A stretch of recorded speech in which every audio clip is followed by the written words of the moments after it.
এবারে appeal and গন। ওয়াহিদুক মাথাটা গরম করলেন ইমরুল কায়েস। এই ওভারে 5টা ডট ডেলিভারি। শেষ বলে মাথাটা গরম করলেন। একটা প্রবাদ আছে, রাগ করলেন। ও বল, হোয়াট আ ডেলিভারি! দারুণ একটা ডেলিভারিতে শেষ বলটা আসছে এবারে। ও uneven bounce, got behind এর জোরালো আপিল। প্রিমিয়ার লিগের এবার ফুল লেন্থ আবার দ্য টপ, ফিল্ডার হাত ফস গেল। শেষ মুহূর্তে ক্যাচটা ধরেছেন এনাম আলামিন জুনিয়র। আর একটা উইকেট নাম্বার 3 সবগুলোই মৌলভীবাজারের ছেলেটার পকেটে। ইম্পর্টেন্ট ব্রেক থ্রো, 22 রানে রনি তালুকদারের উইকেটটা গেলেন। দারুণ সাপোর্টটা দিলেন আলামিন জুনিয়র। 22 রানের রনে তিনিও বিদায় নিলেন। 3 উইকেটে মাহমেদান 38। Big travel. দেখুন চেঞ্জ অফ পেস, অফ স্টাম্পের বাইরে ক্রস সিমে একটা মৌকা ডেলিভারি, সেখানেই বুদ্ধির খেলা ঠকিয়ে দিলেন রুয়েল মিয়া। করা শেষ বলে ওভারে প্রথম স্পেলে 3 উইকেট নিলেও দ্বিতীয় স্পেলে এখনো পর্যন্ত উইকেট শূন্য। দুজনেই কিন্তু সিলেট বিভাগে উড়িয়ে দিয়েছেন। টপ হিট, ফিল্ডার এবং অধিনায়কের 10 রান বলে বাস্কেটে আরো একটা উইকেট। দ্বিতীয় স্পেলে উইকেট পাননি। কমেন্টেটরস কার্ড, আমার কোনো দোষ নেই, মাহমুদের সাপোর্টারদেরকে কাছে আগে বলে রাখছি। উইকেট পাননি দ্বিতীয় স্পেলে, কিন্তু পেয়ে গেলে স্লোয়ার তুলে দিয়ে চমৎকার খেলে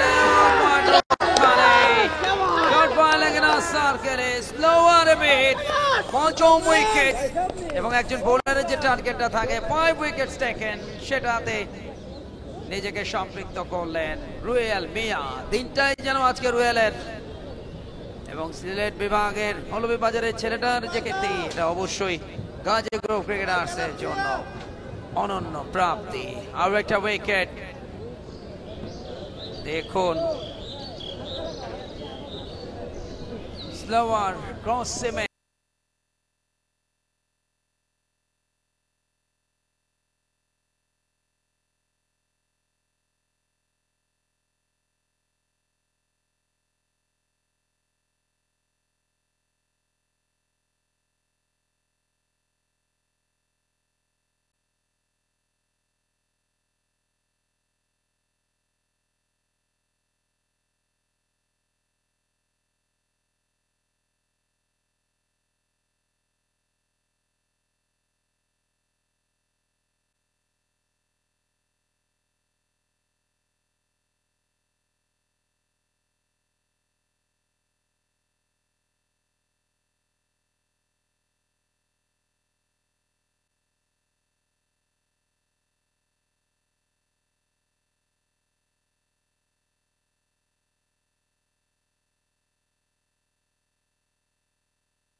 যাচ্ছে।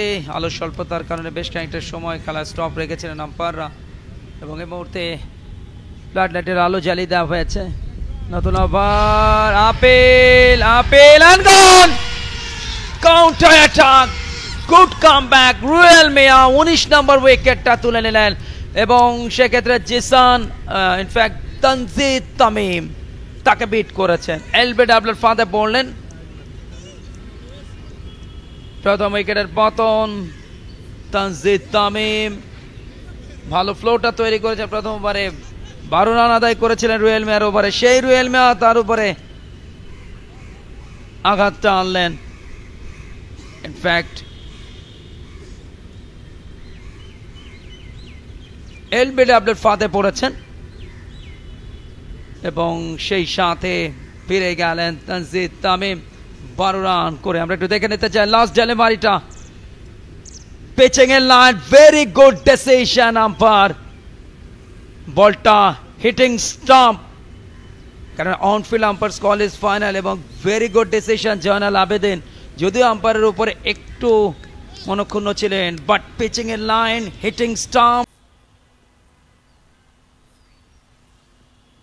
আবার ফুল লেন্থ এবারে লেফট অন ড্রাইভ বাট আপে শট ধরা পড়লেন ফিল্ডারে 10 আঙ্গুলে বাস্কেটে রাব্বি এবং সেই সাথে আরও একটা উইকেট এবারের শিকার এস এম মেহরাব হাসান 6 উইকেটে 212 দেখুন কিভাবে শটটা খেললেন আবারও স্লোয়ার দিয়েছিলেন জায়গা করে নিয়ে পুল খেললেন সেখানেই ধরাটা পড়ল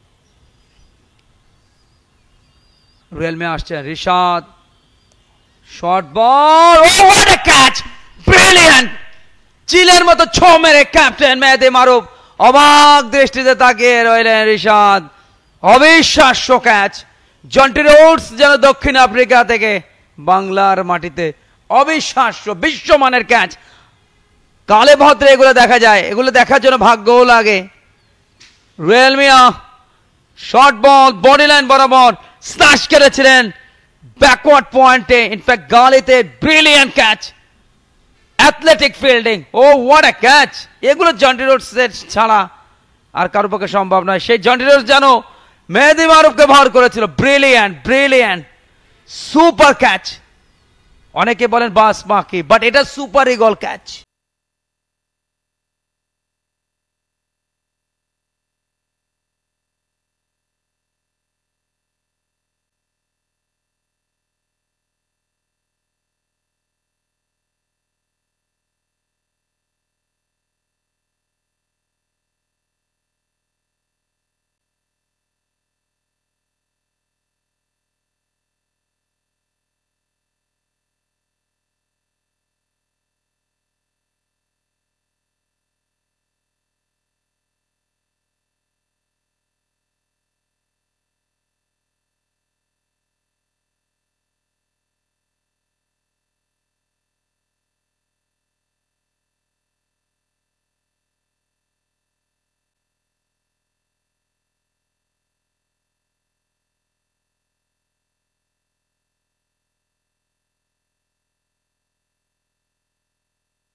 আরো একবার তবে বল সীমানার বাইরে যাবে কিনা না না না ধরা পড়লেন আউট হয়ে গেলেন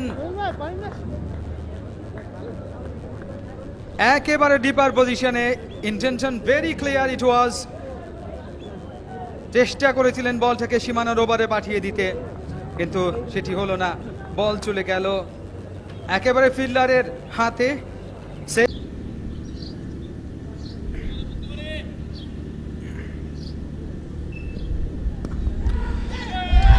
Straight to the fielder and gone.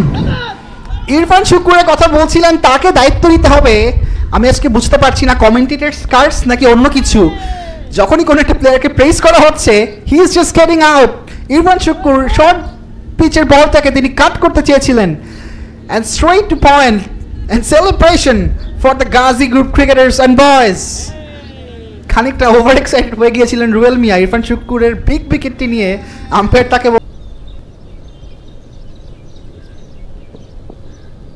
angling away from the batter good line and length এত আর্লি এবং angling away যে বলটা সেটাই যে শট খেলবেন